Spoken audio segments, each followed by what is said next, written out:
জলের সংকট দেখা দিচ্ছে, সব টিউবওয়েল বন্ধ হয়ে যাচ্ছে, কিন্তু আমি প্রত্যেকের ঘরে ঘরে জলের ব্যবস্থা করে দিয়েছি। যেমন এখানকার মানুষের জীবন অন্ধকার, তেমনি গ্রাম অন্ধকার, রাস্তাঘাট চারিদিকে অন্ধকার ছিল, কিন্তু আমি এই গ্রামের প্রত্যেকটা পরিবারকে কাজের ব্যবস্থা করে দিয়েছি, প্রত্যেকটা রাস্তাঘাটে লাইটের ব্যবস্থা করে দিয়েছি, পুরো গ্রাম শহর আমি আলোকিত করে দিয়েছি। আমি থাকাকালীন এই গ্রামে কেউ বলতে পারবে যে আজ পর্যন্ত কোনো কাজ হয়নি? কেউ বলতে পারবে না। কথা দিয়েছি, আমি কথা রেখেছি, আর একবার চাই শুধু আপনাদের সহযোগিতা। এখন আপনারাই বিবেচনা করবেন আপনাদের ভোটের সঠিক জায়গা কোনটি। আচ্ছা, তোমরা যে কছেন কথা দিয়ান কথা রাখিয়ান, কিন্তু না হয় আমরা তোমরা কোনো কথাই রাখেননি।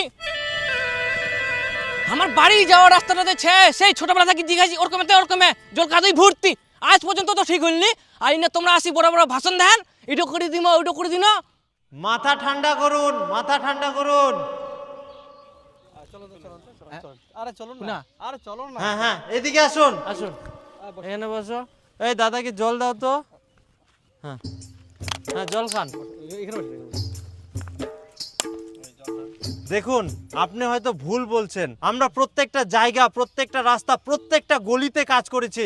এমন কোনো জায়গা নেই যে আমরা ফাঁকা রেখেছি, সব জায়গায় আমাদের কাজ করা কমপ্লিট। না না, তোমরা কইলে হবে নাকি? আমার রাস্তা আমরা জানো নাই। দেখো আজকে আমি কই যাও, এবার যদি আমার রাস্তা না হয় তো কে ভোট দোক আর না দোক, মুই কিন্তু ভোট দিবাই না।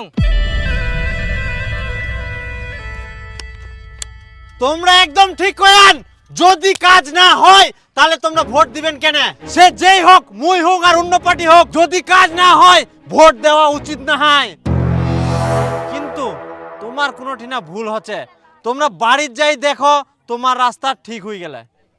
মুই কুছুং তো হইনি, কুদিন হবে সেটা কাও।